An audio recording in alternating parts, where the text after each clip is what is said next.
Tonight's speaker, David Hamlyn-Harris, has 30 years of experience in the water industry across municipal water and wastewater engineering. He has a particular interest in water management systems, including the incorporation of rainwater tanks, stormwater harvesting and water recycling into urban water infrastructure.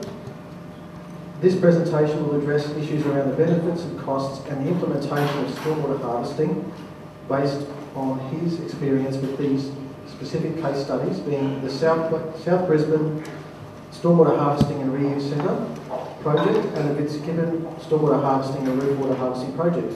Could you please welcome David? I won't use the microphone. I think I can normally make enough noise to be heard, so if anybody can't hear me up the back, please say so. Thank you for coming along to listen. I hope you find it interesting. When Peter asked me a couple of weeks ago whether I'd speak at the presentation, now, the other thing I've got to remember to do is not pace backwards and forwards, which I know I probably do quite a lot, because the cameraman might come and bash me. But when he asked me to speak, I thought what might be interesting for the Stormwater Industry Association. And at the moment we're doing a lot of work with stormwater harvesting. Like a lot of, I guess like many industries, the water industry is a little bit faddish. And at the moment the flavour of the month is, I would think, stormwater harvesting. 5 or 6 years ago maybe it would have been recycled water, but that's gone a bit quiet at the moment for a range of reasons, and today it's stormwater harvesting.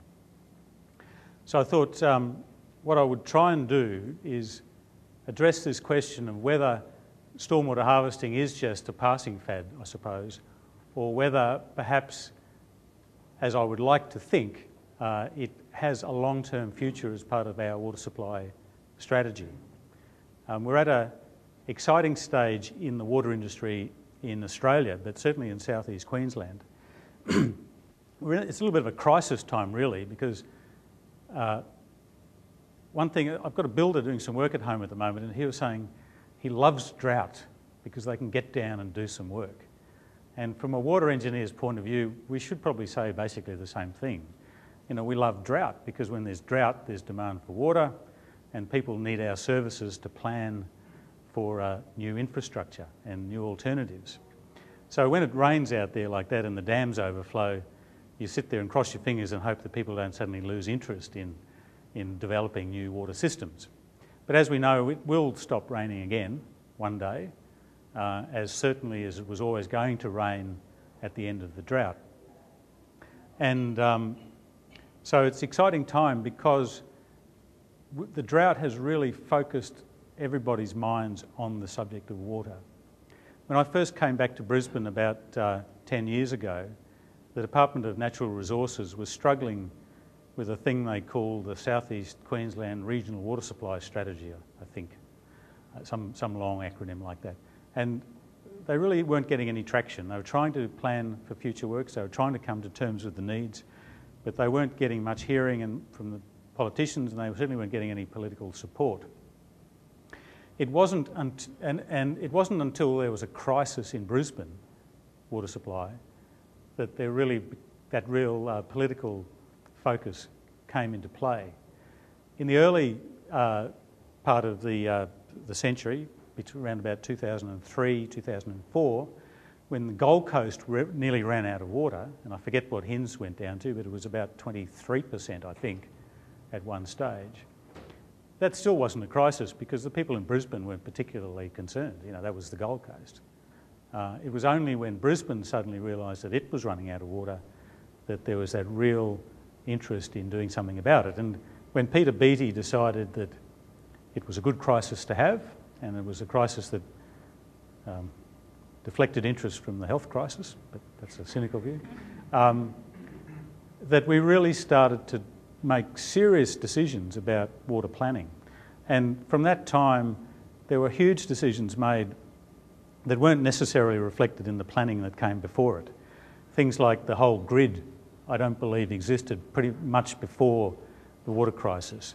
The idea of purified recycled water back into our dams.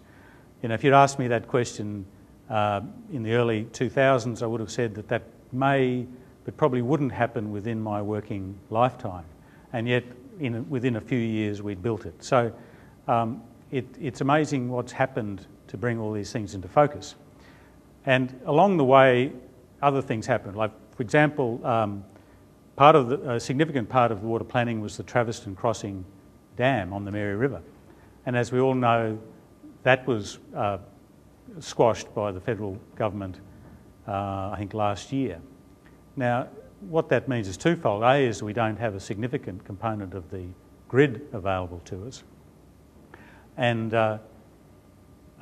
B, it also means that I think the chances of getting any other significant surface water storages within a close proximity to Brisbane is pretty limited. And so where that's good for us is it means that suddenly alternative sources, decentralised sources, water recycling, stormwater harvesting, rainwater tanks, if you like, they're all suddenly of much more interest to the planners. And so we're at this crossroads really where the opportunities exist to prove up stormwater harvesting as a real viable supplementary supply, not an alternative by any means, but a supplementary supply. And we all hope in the industry and we're at the beginning of that process. So, but it's by no means proven that it's going to work out. People question issues of cost and of quality and of maintenance and ownership. And so all of those things have to be worked through progressively. But without demonstration projects, it's very difficult to get anywhere. But I think back 20 years to when I first got involved in water recycling, people were struggling with the notion of irrigating golf courses with recycled water. And yet these days, really, nobody thinks twice. If you don't use your wastewater for your golf course, then you're not thinking clearly at all. And so we've got beyond that issue of things being unusual and difficult, and we're in a phase where it becomes business as usual. So after that rather long, rambling introduction, the essence of the talk that I thought I'd give is to try and address the question of whether or not stormwater harvesting could, or perhaps should, form a significant part of a regional water supply strategy. There's not much value if it's only ever supplies 0.5% of the system supply. The question is, could it actually supply a significant proportion and therefore be one of the diversified sources that we rely on? So I think there are potential benefits if it's the case.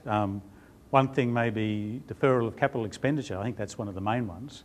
I'll talk a bit about that in a few more minutes, but even with all the money that's been spent on the water supply system to date, we're still going to need more sources within the next 15 to 20 years. And that time can go very quickly. So if we can get stormwater harvesting going, that might push that investment out and be a better economic outcome overall.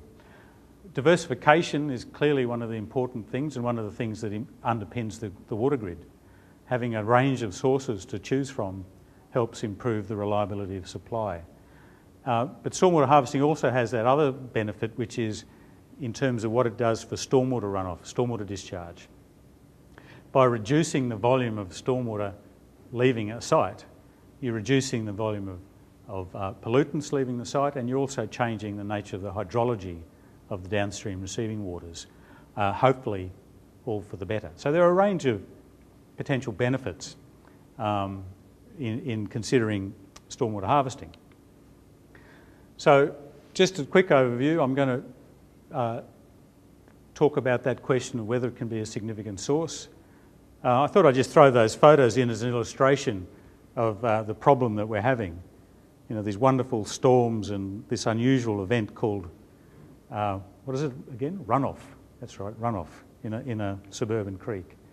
But it illustrates the place we're at. During the drought, I remember the Queensland Water Commission saying, and making it quite clear that a fundamental part of their planning strategy was that it would rain again.